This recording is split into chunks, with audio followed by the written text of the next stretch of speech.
Hi kids, I hope all of you are doing well, are at home and safe. I hope all of you are studying well and finishing the work that is being given to you. So today we'll be studying about the question answers of lesson 5, Peter and Wendy. Wasn't this chapter so interesting about Peter Pan and how he loses his shadow and then he goes back to the house and Wendy wakes up, sees that he's struggling with stitching on his shadow, and how Tinkerbell is able to help Peter find the shadow, but then he accidentally just closes her in the drawer. Even the clip that I shared, I'm sure will be very interesting for you to watch at.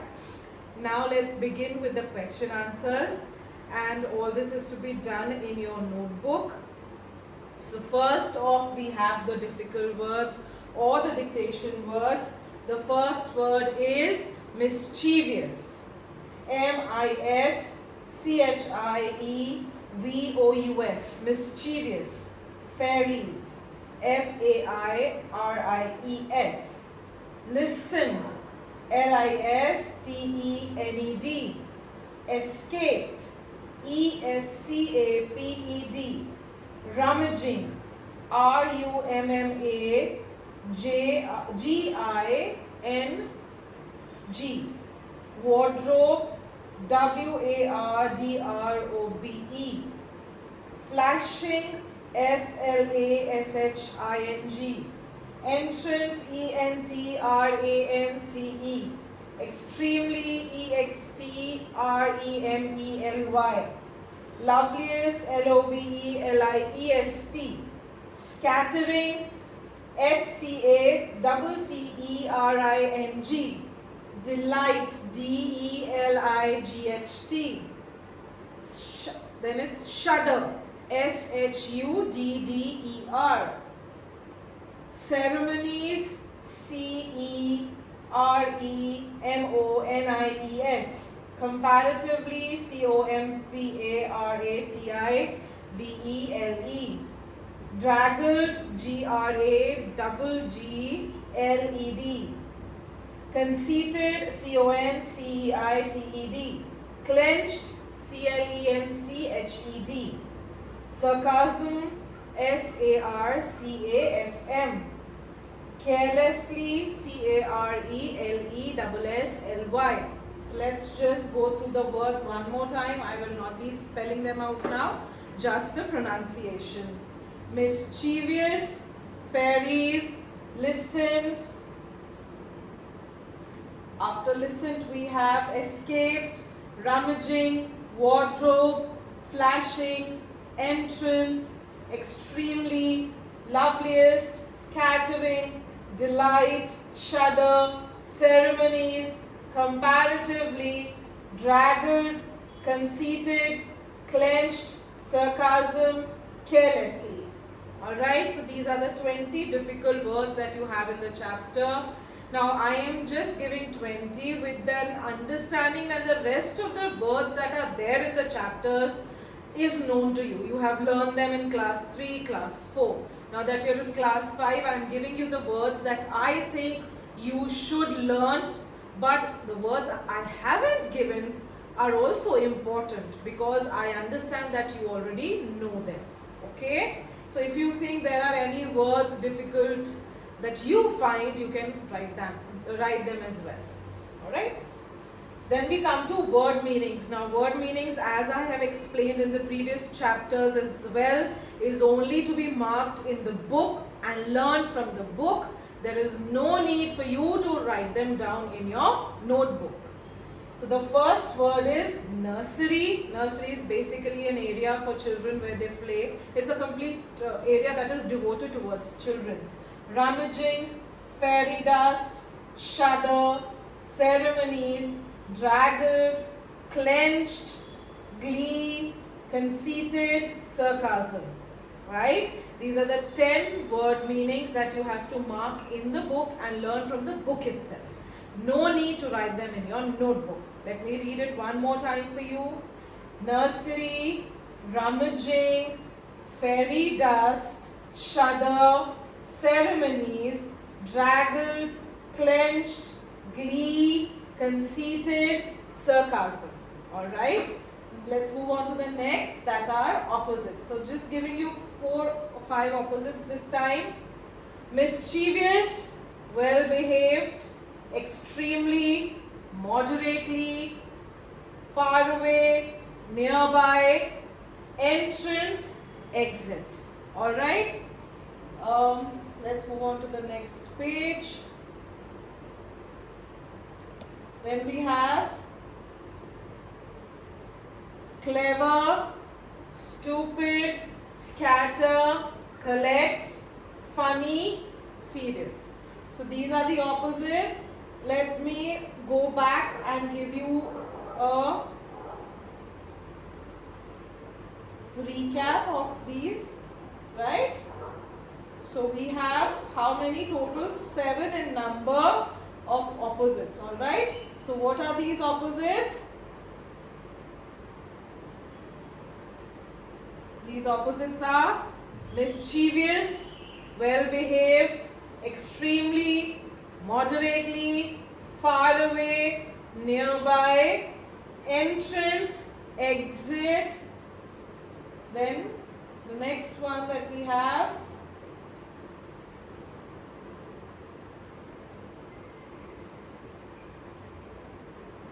is clever, stupid, scatter, collect, funny and serious, right? So these are the 7 opposites that you have to learn. Now let's come on to make sentences. Now the first word here is nursery. I hope it is visible to you. Even if it's not, you will get the PDF with the link of this video and you can write from there in your notebook. Alright? So first is nursery. One of the girls who watched the babies in the nursery was ill that morning. Rummaging, I spent most of the night rummaging through the desk drawers, but I could not find my pen. So rummaging is looking through some place without an organized manner, in a very untidy manner. So I was rummaging through my desk of drawers, but I couldn't find the pen. Chest of drawers is basically kind of a small cupboard which has 3 or 4 drawers in it. He bought me a big chest of drawers for my clothes as a welcoming gesture. Draggled, his purple coat was draggled with the mud. Draggled means something that is dirty, not very neat, untidy. So that is what draggled means. It's muddy, untidy. Sarcasm, he hurt her feelings with his sarcastic comments. So sarcasm is when you don't mean well in what you say, you actually mean opposite of what you are saying. So that is what sarcasm is. It's a witty kind of a reply. So these are the 5 word make sentences that you have to do. Sentences of course can be your own, but this is for your understanding that I have given to you. If you feel like writing another sentence that you have in your mind, you can do that as well. But these are the 5 words that we have to use. So first is nursery, which means one of the girls who watched the babies in the nursery was ill that day. Rummaging, I spent most of the night rummaging through the desk drawers, but I could not find my pen. Chest of drawers, he bought me a big chest of drawers for my clothes as a welcoming gesture. Draggled, his purple coat was draggled with the mud. Sarcasm, he hurt her feelings with his sarcastic comments. Alright children, let's come to the reference to context. So the first reference to context that we have here is, there was another light in the room now, 1,000 times brighter than the night lights, going in and out of all the drawers in the nursery, looking for Peter's shadow. Was it day or night at this time in the story? How do we know? It was night because the first line of the story says that the night lights of the beds of the 3 children went out one by one. So the question is, was it daytime or night time? And how do we know? We know that it is night because The first line itself says that one by one the lights of the children went off. So it means that it is night, because obviously during the day we generally don't use lights, do we? We depend on the natural light of the sun. But it's only during the evening, when the dark time falls in, we start putting on lights. And during the night, when we fall asleep, when we go to sleep, we switch off the lights. And then that was the time this bright light was shining. Next question, what was this bright light? The bright light was actually a fairy. We know that it was Tinkerbell who was gleaming with the bright light. It was going in and coming out, right? Where was Peter's shadow found? Peter's shadow was found in the chest of the drawers. And if I ask you a question, who found it? The answer will be Tinkerbell. It was with the help of Tinkerbell that Peter found his shadow in the chest of the drawers. Alright? So let's read it one more time before we move on to the next reference to context.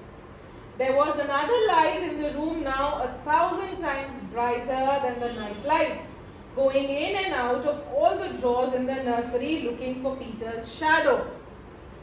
Was it day or night at this time in the story? How do we know? It was night time at this time in the story, because the first line of the story says that the night lights of the beds of the 3 children went out one by one. What was this bright light? The bright light was actually a fairy. And what was the name of the fairy? The name of the fairy was Tinkerbell. Where was Peter's shadow found? Peter's shadow was found in the chest of the drawers. And if I ask who found it, it was with the help of Tinkerbell that Peter found his shadow. Okay, I hope this question is clear to you. If it is not, you are supposed to read the chapter before you start writing the question answers, because that will make it easy for you to understand. And it will also be easy for you to understand if there is any problem during the question answers or the chapter. And if you face any difficulty, you are supposed to connect to me through the eCare portal, where I will help you. Alright? So the next reference to context is, how clever I am, he crowned. Oh, the cleverness of me. Who thought he was clever? Peter thought that he was clever. What had this person forgotten? This person forgot that Wendy was the one who attached his shadow. What was the person doing as he said these words? The person was jumping happily when he said these words. So we say, how clever I am. You remember Peter saying that when Wendy stitched the shadow of Peter to his feet, right? So he started jumping with joy up and down, saying, I am so clever, I am so intelligent, I am so happy. So who thought that he was clever? We see Peter Pan. He thought that he was clever. What had this person forgotten? He was so unkind and ungrateful towards the help that Wendy had given him. So he said that I am the one who has done all the work, and a little effort was required from Wendy. But he actually forgot the whole work that was of stitching the shadow of Peter to his feet was of Wendy.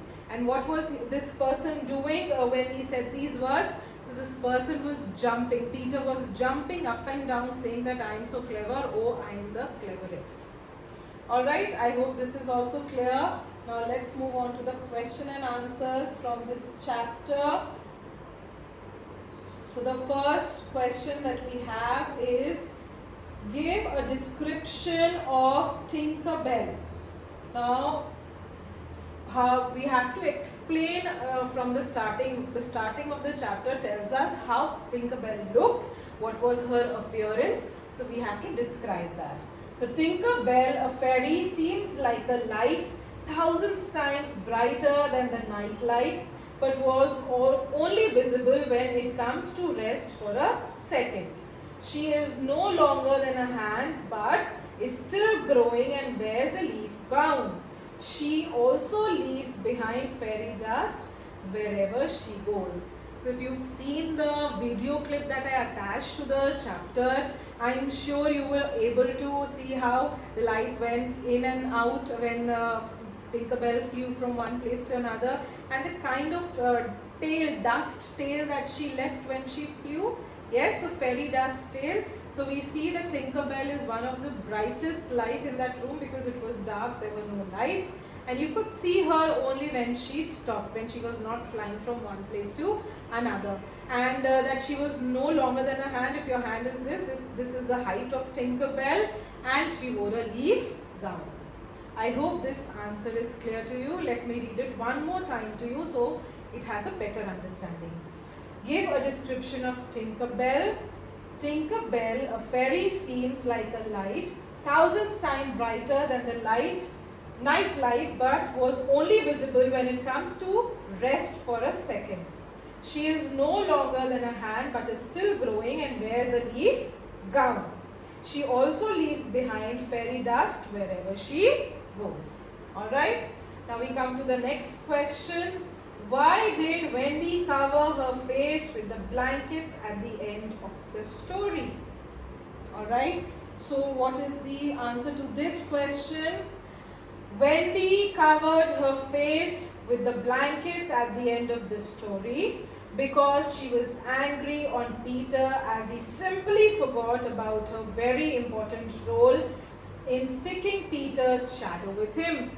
Now we remember that when Peter found out his shadow in the drawer, he tried and he thought that he'll just keep it and it will attach itself to Peter's body, but that did not happen. So he went into the washroom, he took out the soap and he started rubbing the soap in order to stick the shadow to his body, but was that happening? No. And that is when Wendy woke up. And when Wendy woke up, she saw that Peter was struggling, he couldn't fix, so she offered help.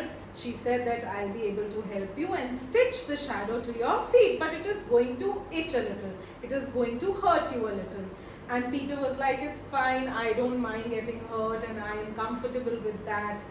And when she finally sewed the shadow of Peter Pan to his body, he started jumping up and down without recognizing the fact that it was Wendy who had helped him put the shadow back and he had nothing to do with it. There was no role that he himself had played, but he thought that he was clever, he forgot how Wendy had helped, and Wendy became very sad and she went onto her bed and covered herself in the blanket. So let's read the answer one more time. Why did Wendy cover her face with the blanket at the end of the story? Wendy covered her face with the blankets at the end of the story because she was angry on Peter as he simply forgot about her very important role in sticking Peter's shadow with him. Okay, let's come on to the next question. What do you think of Peter's behavior after he got his shadow back? If you were in his place, what would you have done? So Peter was selfish after he got his shadow back. He did not care for the support of Wendy, nor did he care for the efforts Tinkerbell put in finding his shadow, and accidentally closed the drawer when she was inside one. If I was in his place, I would be very happy to receive my shadow back and would thank Tinkerbell and Wendy for being a great support. So we see that, of course, we remember reading the chapter where Peter was helping himself by soap and applying the shadow but couldn't do it, and he also couldn't find the shadow all by his own. It was Tinkerbell who told him that your shadow is in the chest of the drawers, and that's when he started rummaging them and pulled out his shadow. So he was unkind, he was not caring. He even shut the drawer in which Tinkerbell was there. Not that he did it purposely, but he did it accidentally, and then he did not remember that he had Tinkerbell with him, that he had to pull her out. So that is some selfish behavior that he had. And when Wendy helped him, he did not thank her for stitching the shadow to his body. So he was like, I have done it, it is all my role. So he was very unkind and selfish and did not care. And if I or you, I'm sure, would have been in his place, what would you have done? You would have thanked Tinkerbell for helping find the shadow, first of all, that was there in the chest of the drawers. And second, when Wendy stitched the shadow back on the feet, we would have thanked her as well for her help. There was no role that we played. We tried putting it with soap, but it was a failure. So let me read the answer one more time. Peter was selfish after he got his shadow back. He did not care for the support of Wendy, nor did he care for the efforts Tinkerbell put in finding his shadow, and accidentally closed the drawer when she was inside one. If I was in his place, I would be very happy to receive my shadow back and would thank Tinkerbell and Wendy for being a great support.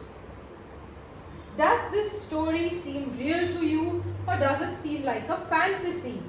Give reasons for your answer. Now, before we give reasons for the answer, or we decide if it is real or fantasy, what do you understand by fantasy? First, fantasy is something that is not there in reality. For instance, we talk about fairies. Have we seen fairies? Of course we haven't. We have only read stories about them. Mermaids. Have we seen mermaids? Of course not. We have only read about them in stories, or we've seen cartoons, or we've seen movies, but in reality nobody has seen a mermaid, right? So fantasy is something that is not real and is fictitious. It has been created in order to entertain the reader. So according to you, is it a fantasy or is it a real story? Of course it's a fantasy. Have you ever seen such a small fairy in your life? Of course not. And has it ever occurred to you that your shadow can fall anywhere else? No, right? So of course it's a fantasy, it's a story. So let's read. The story seems like a fantasy to me, and there are several reasons for it. The first reason is the existence of a fairy named Tinkerbell. I do not believe in the existence of fairies. Secondly, she and Peter were finding his shadow, which was impossible. One cannot lose his or her shadow anywhere. Lastly, Wendy was being able to stitch the shadow of Peter in another instance, which is unreal and seems like a fairy tale. There are several other reasons, but these are the major ones that make me understand that this is not a very real story. So there are 3 examples from the book that we give. First, the existence of fairy, that is Tinkerbell herself. We haven't seen fairies, so we cannot believe it is true. Second, of course, you cannot lose your shadow. It is only when light hits you from one side that a shadow is created on the other side. And if you walk, your shadow will not remain there. The shadow will walk with you. Even if you get scared, or you are scared away by a dog or any animal for that matter, you will never lose your shadow. Peter Pan losing his shadow here tells us that it's a fantasy, it is not a real story. And then thirdly, we see that Wendy is sewing back the shadow of Peter Pan to the feet. Is it possible? Can somebody stitch back your shadow to your feet and it will be with you? Of course not. So these are the 3 major examples that tell us that this story is not real and it is just a fantasy. And if you read about the writer of this story, that is Sir James Matthew Barrie, he has written this whole complete set about Peter Pan, where he only talks about fairies, magic, the place called Neverland, and he talks about mermaids, and he talks about pirates. So it's a complete adventurous things that he writes about, just so that he can entertain the readers like you and like me, and we can keep ourselves engrossed in the stories. I hope these question answers are clear to you. And if you have any problem regarding anything, you are supposed to contact me at the eCare portal, message me. I'll be replying to you, and I'll be helping you from there itself. So see you in the next class, right? And we'll be reading a poem in the next class. Also, we'll do the question answers together because it's a small poem, right? Till then, keep safe, stay at home, and take care of yourself. All right.